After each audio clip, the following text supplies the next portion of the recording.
Hi friends, welcome. ఈరోజు మన recipe కొబ్బరి pulao chicken curry. One of the best combination కదండి. ఇంకెందుకు లేటు, మేకింగ్ ప్రాసెస్ చూసేద్దాం పదండి. ఫస్ట్ కొబ్బరి పులావ్ కోసం 3 కప్స్ రైస్ నానబెట్టుకుందామండి. నేను ఇక్కడ రెగ్యులర్గా యూస్ చేసే రైసే వాడుతున్నాను. మీరు కావాలనుకుంటే బాస్మతి రైస్ కూడా వాడుకోవచ్చు. నీట్గా క్లీన్ చేసుకొని నానబెట్టుకోండి ఒక హాఫ్ అన్ అవర్ ముందు. ఒక కొబ్బరికాయని తీసుకొని చిన్న చిన్న ముక్కలుగా కట్ చేసుకొని ఫస్ట్ వాటర్ ఏమీ యాడ్ చేసుకుండా మిక్సీ కొట్టండి. దీనిలో కొంచెం వాటర్ యాడ్ చేసుకొని మళ్ళీ ఒకసారి మిక్సీ చేసుకోండి. ఇలా ఒక నెట్ హెల్ప్తో కొబ్బరి పాలని సపరేట్ చేసుకోండి. కొబ్బరి పాలు అంతా సపరేట్ అయిపోయిన తర్వాత మళ్ళీ ఆ కొబ్బరిని వాటర్ యాడ్ చేసుకొని మిక్సీ చేసుకోండి. ఈ ప్రాసెస్ నేను 2 టైమ్స్ చేసుకున్నానండి. 2 టైమ్స్ చేసుకున్న తర్వాత ఇలా వచ్చాయి పాలు. ఇప్పుడు మెజర్ చేసుకోండి. మనం 3 కప్స్ రైస్ తీసుకున్నాం కదా, 6 కప్స్ కొబ్బరి పాలు రావాలి. ఎంతైతే కొబ్బరి పాలు వచ్చాయో అంత మెజర్ చేసుకొని మిగతావి వాటర్ యాడ్ చేసుకో. ఇక్కడ నేను 2 కప్స్ నార్మల్ వాటర్ యాడ్ చేసుకున్నాను. నేనైతే ఇక్కడ తపెల్లో చేసుకుంటున్నానండి, అందుకే కప్పుకు 2 కప్పులు వేసుకుంటున్నాను. అదే మీరు కుక్కర్లో చేసుకుంటే 1.5 కప్ వేసుకుంటే సరిపోతుంది. ఇప్పుడు పొయ్యి మీద ఒక తపేలా పెట్టుకొని దానిలో కొంచెం ఆయిల్, కొంచెం నెయ్యి వేసుకొని కాగనివ్వండి. ఆయిల్ కాగిన తర్వాత 3 బిర్యానీ ఆకులు, 6-7 లవంగాలు, 6-7 యాలకులు, ఒక 3 ఇంచీలు దాల్చిన చెక్క వేసుకొని వేపుకోండి. అన్ని మసాలాలు వేయకండి, అన్ని మసాలాలు వేస్తే కొబ్బరి పులావ్ టేస్ట్ రాదు. ఇవన్నీ కొంచెం వేగిన తర్వాత పచ్చిమిరపకాయలు, జీడిపప్పు వేసుకొని వేపుకోండి. పచ్చిమిరపకాయలు అనేది దీనికి స్పైసీ, మీ స్పైసీకి తగ్గట్టు పచ్చిమిరపకాయలు వేసుకోండి. ఇవన్నీ కొంచెం వేగిన తర్వాత 2 మీడియం సైజ్ ఆనియన్స్ని ఇండ్లుగా కట్ చేసి వేసుకొని వేపుకోండి. ఇప్పుడు కొంచెం అల్లం వెల్లుల్లి పేస్ట్ వేసుకొని పచ్చివాసన పోయినంత వరకు వేపుకోండి.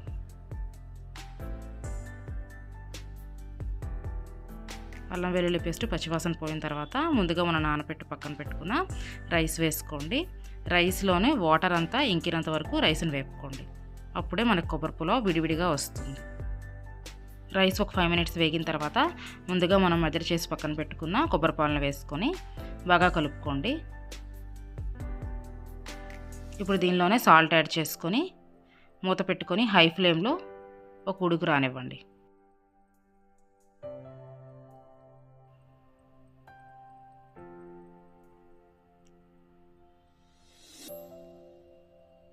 ఇలా ఒక ఉడుకు వచ్చిన తర్వాత కొత్తిమీర యాడ్ చేసుకొని మూత పెట్టుకొని మీడియం ఫ్లేమ్లో ఒక 15 మినిట్స్ వదిలేయండి. ఒక 15 మినిట్స్ తర్వాత స్టవ్ ఆఫ్ చేసి చూడండి కొబ్బరి పులావ్ ఎంత బాగా వచ్చిందో విడివిడిగా. ఇప్పుడు దీని కాంబినేషన్ చికెన్ కర్రీ చూసేద్దామా. మరి చికెన్ కర్రీ కోసం నేను ఇక్కడ 1 kg చికెన్ తీసుకున్నానండి. ఈ చికెన్లో ఉప్పు, కారం, పసుపు, అల్లం వెల్లుల్లి పేస్ట్, పెరుగు వేసుకొని బాగా మిక్స్ చేసుకొని ఒక 1 అవర్ పక్కన పెట్టేయండి.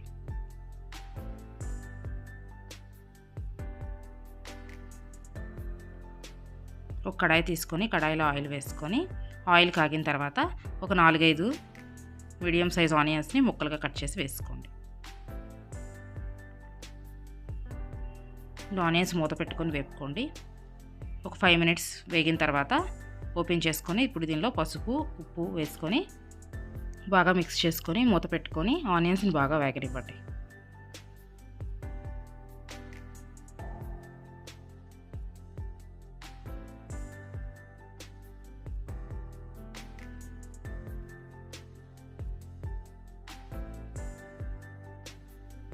ఆనియన్స్ ఇలా బాగా వేగిన తర్వాత మనం మ్యారినేట్ చేసి పక్కన పెట్టుకున్న చికెన్ వేసుకోండి.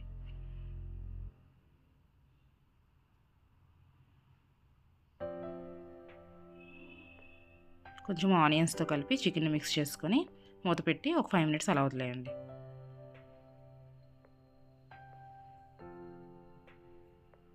ఇలా చికెన్ నుంచి కొంచెం వాటర్ బయటకు వచ్చి ఉంటాయి. ఈ స్టేజ్లో 1.5 table spoon chicken masala, 1 table spoon garam masala వేసుకొని బాగా మిక్స్ చేసుకొని ఆ మసాలాలతో పాటు చికెన్ని ఒక 5 మినిట్స్ బాయిల్ అవ్వనివ్వండి.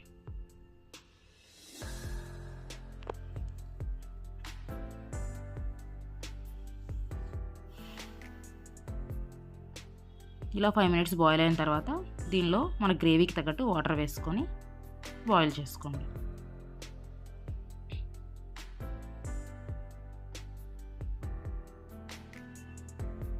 ఇలా 5 మినిట్స్ బాయిల్ అయిన తర్వాత ఆయిల్ చూసారా ఎలా బయటకు వచ్చిందో. ఇప్పుడు మన చికెన్ రెడీ అయిపోయినట్టే. లాస్ట్లో కొంచెం కొత్తిమీర యాడ్ చేసుకొని కొబ్బరి పులావుతో కలిపి సర్వ్ చేసుకోవడమే.